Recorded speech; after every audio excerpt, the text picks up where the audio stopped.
कहाँ से आए हुए हैं सर? जी मैं सरलाई नेपाल से हूँ। क्या नाम हुआ सर आपका? जी मेरा नाम मनीष दास। सर अभी जो आप विवाह किए हैं तो क्या दहेज रहित विवाह किया या फिर दहेज भी आप लिए?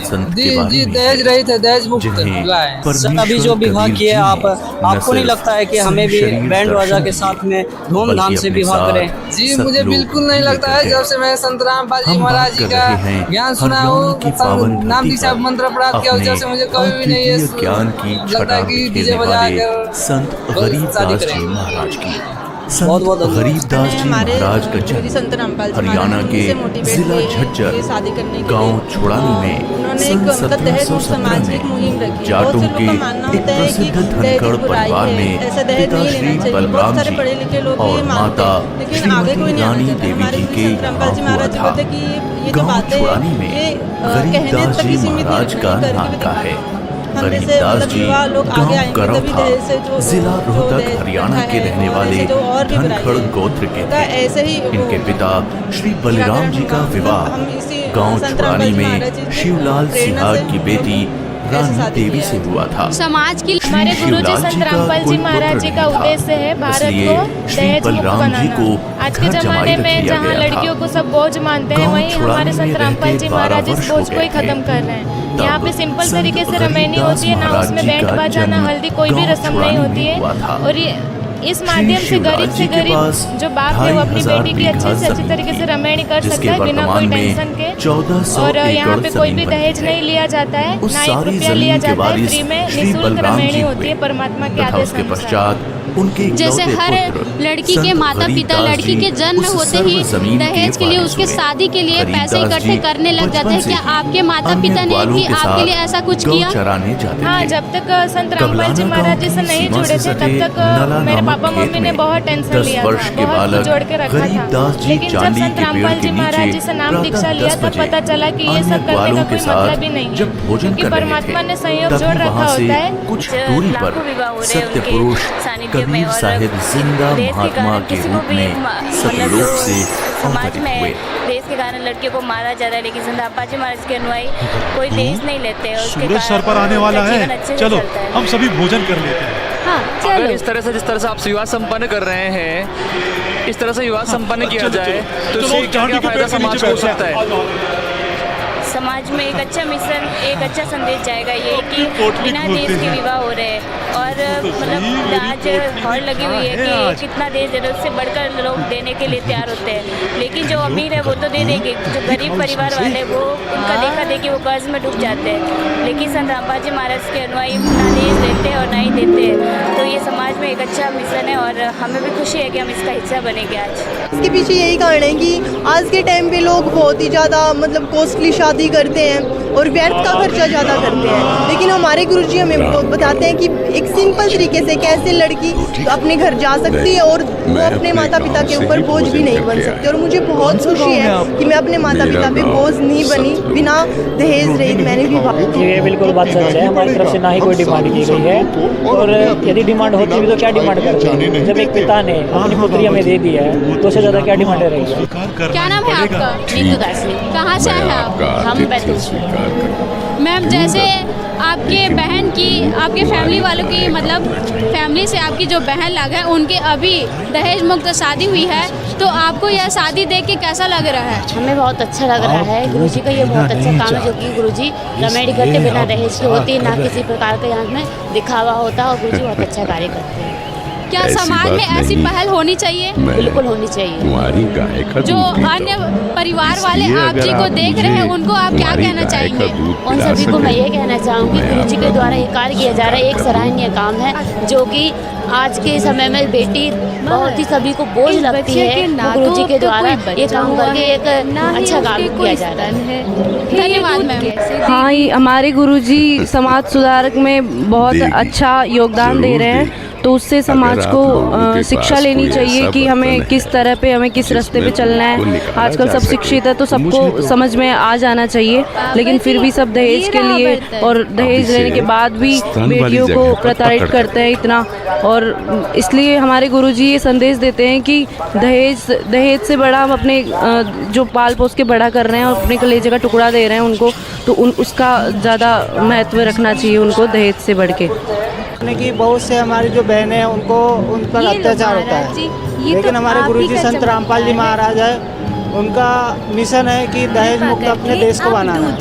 तो हमारे गुरुजी संत रामपाल जी महाराज के सानिध्य में ही यानी कि आज 101 जोड़ों की दहेज मुक्त विवाह, किसी भी प्रकार का कोई लेन देन नहीं होता है हमारे गुरुजी के यहाँ पर, और बिना दहेज की रमेनिया, जिसको जगत के हिसाब से शादी बोली जाती है। हम नहीं पी सकते, आज हमारे यहाँ पर बाप का दूध है, सानिध्य में दूध को कुंवारी गाय से निकाला है आपने। तो ये समाज के लिए हमारे समाज के लिए प्रेरणा है, और जो युवा वर्ग है उन लोग के लिए भी एक प्रेरणा है कि वो दहेज मुक्त विवाह करें, और जो यानी कि हमारे बहनें हम पे अत्याचार होता है हम उनको से खत्म कर सकते हैं।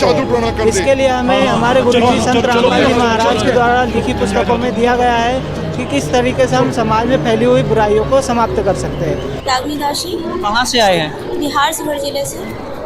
मैडम, आप जो अभी विवाह किया है बिल्कुल सिंपल तरीके से, आपको नहीं लगता है हमें भी धूमधाम से सज धज के विवाह करें? ये तो मेरा सौभाग्य है कि आपका झूठा दूध मुझे प्राप्त हो रहा है, जो मतलब ये तो अमृत के समान है। मतलब शादी करने के बाद उसको मार दिया जाता है बेटा, जैसे कि मेरे संत रामपाल जी महाराज जी बता रहे हैं, सिंपल तरीके से शादी करने से है ना, अगर सुख की प्राप्ति होती है तो हम ऐसे रमैनी क्यों ना करें। तो जैसे मतलब ढोलबाजी के साथ करने से मतलब कि किसी को भी मार दिया जाता है, उससे क्या फायदा।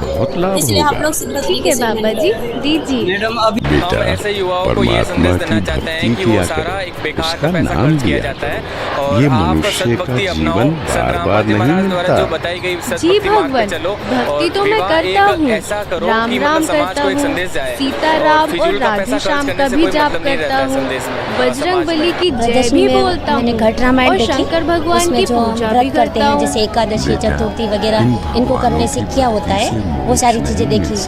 और कुरान शरीफ देखा, उसमें बताया हुआ था कि कुरान शरीफ में कि अल्लाह ने कहीं भी मांस खाने का आदेश नहीं दिया है। को ये समझाते हैं श्रीमद् भगवद गीता देखी, जिसमें कि बहुत सारे महापुरुषों ने व्रज का मतलब जाना किया होता है, और इसमें क्लियर बताया हुआ है कि व्रज का मतलब अन्न होता है। एक बार अगर आपने अपने सदगुण देखे हैं और उनको देख के आप उनके अनुसार जो भक्ति कर रहे हैं, उनको फेथ मान के कर रहे हैं कि इसमें जो लिखा है वो सही है, उसको जांचने के लिए एक बार आप संत रामपाल जी महाराज जी के जो सत्संग आते हैं उनको देखिए, या फिर उनके द्वारा जो लिखी हुई पुस्तकें हैं उसको देखिए, फिर अपने शास्त्रों से मैच कीजिए, ताकि आप समझ पाएंगे कि सही क्या है गलत क्या है। जो हम साधना कर रहे हैं क्या वो सच में सही है, तो आप सही गलत का निर्णय कर पाएंगे और अपने इस मनुष्य जीवन का राइट यूज कर पाएंगे। क्या नाम है जी आपका और आप कहाँ से आए हैं? मेरा नाम है रूपाली पाटिल, मैं पुणे महाराष्ट्र से आई हूँ। जैसे यहाँ पे दिव्य धर्म यज्ञ दिवस मनाया जा रहा है, तो आखिर ये दिव्य धर्म यज्ञ दिवस होता क्या है? 600 साल पहले कबीर परमात्मा जब काशी में आए थे, तो उस टाइम सिकंदर लोदी के जो धार्मिक गुरु थे शेख कबीर, उन्होंने झूठी कबीर परमात्मा के नाम से उनको जुलास समझ के झूठी चिट्ठी लिखाई कि ये 3 दिन भंडारा करेंगे। जैसे उन्होंने सब दूर दूर नगर से साधु संत बहुत सारे नागरिक लोग यहाँ आए, काशी में आए, और 3 दिन मोहन भंडारा चला। कबीर परमात्मा के दया से केशव, उन्होंने दूसरा रूप केशव बना के वो काशी में आए, बैलों पे भंडारा लाद के 3 दिन इतना मोहन भंडारा हुआ कि जैसे सबको एक दोहर और एक मोहर दिया, और वही भंडारा अभी इस पृथ्वी पे ये कलयुग में अभी 3 दिन इसी समय मनाया जा रहा है। जैसे यहाँ पे समागम चल रहा है, तो इस समागम से लोगों को क्या लाभ है? सभी जगह ले जाते हैं। जो समागम होते हैं संत रामपाल जी महाराज के, इनमें 5 यज्ञ होती है। पहली यज्ञ है धर्म की, दूसरी यज्ञ है ध्यान, तीसरी यज्ञ है हवन की, चौथी यज्ञ प्रणाम, और 5वीं यज्ञ है ज्ञान की। यहाँ पे सत का संगत होता है, सत्संग होता है, सत्संग करते हैं संत रामपाल जी महाराज। और सत का संगत होता है, ऐसे होता है कि जो भी परमात्मा ज्ञान देते हैं वो सभी हमारे जो धर्म ग्रंथ है उनके बेस। अरे गरीबू उठ ले भाई, आजा अपनी गायों को संभाल ले, तेरी बारी का समय हो गया है। अरे भगत जी खड़ा हो ले, टीचिंग्स है, अरे उनको फॉलो किया जाता है। क्या हुआ? यहाँ अरे गरीबू क्या हुआ तुझे? विवाह होते उठ क्यों नहीं रहा? और एक परफेक्ट एग्जांपल सेट कर रहे हैं संत रामपाल जी महाराज, एजुकेटेड। देखो गरीबू को कुछ हो गया है, हे भगवान, ये क्या हो गया? ब्लड डोनेशन कैंप भी होता है। भगवान, ये तो क्या हो यहाँ पे गया? ऐसे गरीबू, संत रामपाल जी महाराज की जो भागो, टीचिंग है वो फॉलो भागो, किया जाता है। गरीबू मर गया, पवित्र संत मर गया। उसमें हे भगवान, ये क्या हो गया? इस रूप में मतलब वहीं देवता दूसरी आए ओर और गरीबदास जी महाराज की मृत्यु की खबर उनके हिसाब से उनका जैसे उन्होंने ही वर्णन छुड़ानी उसमें गांव कर में रखा है। पहुंचती है उसी प्रकार से तो गरीबदास 600 वर्ष महाराज के पहले माता पिता इस पृथ्वी अपने पे इकलौते कबीर पुत्र को परमात्मा देखने स्वयं के लिए शरीर आए खेतों थे। की ओर दौड़ते वो हैं संत दीपदास जी महाराज जी को जो कि और 11 अपने वर्ष इकलौते की पुत्र उम्र के में थे, शव उनको को मिले थे। देखकर उनको अपना रानी माँ पूरा सच्चा व्याकुल ज्ञान होती बताया है। था।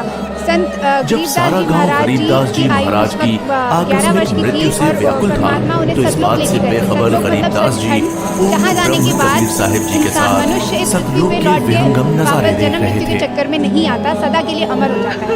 उसका वर्णन कबीर साहब जी ने दीपदास जी महाराज जी को पूरा विस्तार से बताया। उसके बाद संत दीपदास जी महाराज जी ने ये अमर ग्रंथ साहिब लिखा, जिसका हम संत रामपाल जी महाराज जी के अनुयायी उसका पाठ करते हैं।